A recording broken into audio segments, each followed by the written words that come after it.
Olá, pimpolhos do sexto ano, aqui quem fala é o professor Leonardo. Hoje vamos continuar nossas discussões sobre geografia, né? E aqui hoje nós vamos discutir um lance bacana, que nós todos temos origens, né? Quer queira, quer não, em qualquer momento da vida da gente, a gente visita esse espaço, que é chamado espaço rural, né? Então nosso objetivo hoje é entender o que é esse espaço rural e diferenciar espaço rural de espaço agrícola e compreender a vida no ambiente rural, né, dessas pessoas. Relação que os seres humanos têm com o espaço rural. Importante dizer que nós, geógrafos, né, nós separamos os espaços de acordo com a utilidade que esses espaços têm dentro da nossa relação. Então aqui a gente, para melhor estudo, nós diferenciamos eles em dois. Então é o espaço rural e o espaço urbano. Aí você diz, qual a diferença, professor? É porque o espaço rural tem a intervenção do homem.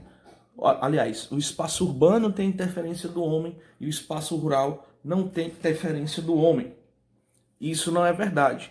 O espaço urbano ele tem sim grande interferência do ser humano, mas o espaço rural também pode ter interferência do ser humano.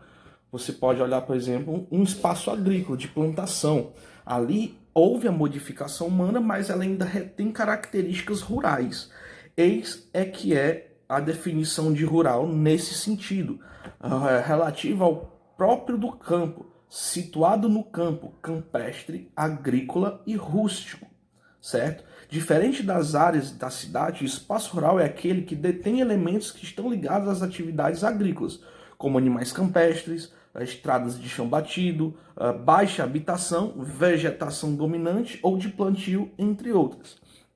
Então, o rural não necessariamente ele não tem intervenção humana, né? Ele pode ter sim, mas ele mantém essa característica ainda campestre, selvagem, de indeterminada selvagem no sentido de puro, de pureza, né? Então aqui a gente vai agora diferenciar o espaço rural do espaço agrícola. O espaço agrícola ele sempre vai estar dentro do espaço rural, mas o espaço rural não necessariamente sempre vai ser um espaço agrícola. O espaço agrícola ele é aquele espaço voltado para a produção, certo? Seja a produção de bovinos, equinos ou a produção propriamente de vegetais, plantas e por aí vai, né? Ou seja, está inserido dentro do campo, ok? Então, feita essa diferenciação, nós vimos que o espaço rural ele é constituído sim de habitações, poucas habitações, mas também com com grande atuação do mercado agrícola nessas regiões. E aí, por conta disso, a gente tem uma outra análise aqui muito importante, que é a relação, né, homem e campo e meio agrário, né? Então a gente vai aqui na página 186 e a gente vai ver aqui uma definição que o livro traz, algumas colocações, certo? Acompanhe. Primeiro parágrafo. Outra questão que se discute é o avanço da agropecuária sobre as áreas de proteção ambiental. Muito importante. Com a expansão dos setores agrícolas, novas áreas são destinadas ao cultivo ou são devastadas para o plantio de pastos. A principal causa da devastação da Amazônia é a produção pecuarista que avança sobre regiões naturais da floresta. O governo, por sua vez, tenta criar leis e impedir que propriedades comprem terras em território amazônico e procurar encontrar soluções sustentáveis para a produção. Então nós temos dois pontos importantes aí. A produção é uma primeira delas e a proteção ambiental. Como encontrar um meio termo nisso? Pode acontecer que sim, existem várias técnicas de produção autossustentáveis que não agridem espaços de mata virgem, né? Ou então de mata amazônica, nesse caso. O problema é a ganância que esses proprietários têm dentro desses negócios e acabam cometendo vários crimes para cada vez mais sua produção ser maior. Não importa relação climática, não importa se a natureza está sendo destruída, o importante é o lucro. Outra discussão também que o livro traz aqui, próximo parágrafo. Outro grande problema que se gera no espaço rural é a concentração de terras, né? Vocês já ouviram, muito provavelmente, falar no movimento MST. O que é o movimento MST? O movimento dos trabalhadores sem terras. Esse movimento em específico, né? Existem vários outros, mas esse é o que endossa mais. Esses agricultores são indivíduos que querem que haja no Brasil principal, no Brasil, né? Especificamente no Brasil, chamada reforma agrária. Volto já nesse tema, mas vamos terminar aqui a discussão do livro. No Brasil, em alguns países subdesenvolvidos e emergentes, grandes extensões de terras estão sob o controle de uma minoria, que, em muitos casos, não consome de fato todos esses recursos disponíveis.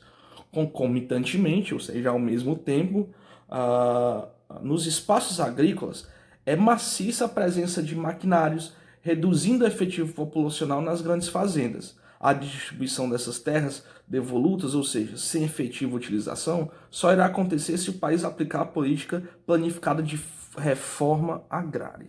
Aí é isso que é onde eu queria chegar. O que é a reforma agrária? O governo ele tem que fazer isso. Ele tem que delimitar terras improdutivas, prestem bem atenção, improdutivas.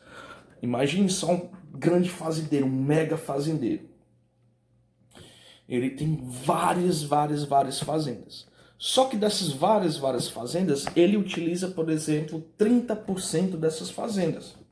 O resto ele tem porque ele comprou e ele tem que ter o poder da terra. Mas, de fato, ele produz nessas 30%, ou vamos botar 40%. Né? 40%, né? Digamos que era 10 fazendas, ele produz em 4. Essas 6 que sobraram, elas são terras improdutivas, porém são dele, certo? E o que esses trabalhadores estão alegando é que há muita concentração de terra na mão de um só indivíduo e que não serve de nada.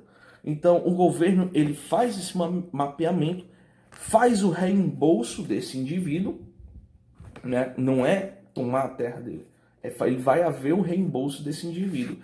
E essa terra será posteriormente planificada e dividida dentro de algum programa que o governo irá fazer de divisão de terra igualitária. Né? É uma utopia? É algo difícil de acontecer? Sim, por conta da ganância humana, mas era algo simples, né, de ser feito, no sentido de se todo mundo colaborasse para tal, mas é justamente o contrário que acontece, não há colaboração nenhuma nesses indivíduos, ok? E aí o que é que a gente encontra relacionado à habitação nesses espaços? Um índice de pobreza muito elevado. Né? A gente tem a pobreza urbana, mas lá no campo a gente tem um outro tipo de pobreza muito mais problemática, que é a pobreza relacionada à exploração do trabalho desses agricultores que não têm terra. Então os indivíduos eles são obrigados a trabalhar a baixo custo, porque o governo não consegue chegar com fiscalização nesses lugares, e há uma exploração muito grande desse sertanejo, né? E não há uma produção efetiva para ele próprio, né? Então ele se submete a isso, ou quando ele tem uma pequena terra, né? Por exemplo, depois a gente pode falar um pouco mais específico sobre isso, e vocês podem pesquisar aí também, um projeto chamado Perímetros Irrigados, que é levar água onde não existe irrigação, né? Levar irrigamento onde não existe. Só que esse irrigamento ele fica retido para as grandes empresas e não vai para o pequeno produtor. Então ele depende, por exemplo, aqui no Nordeste de chuvas. E a gente sabe que não necessariamente há chuvas o tempo todo. Então, pipoles, a nossa aula fica por aqui. Eu quero que vocês façam a atividade da página 188 até a página 191. Grande abraço.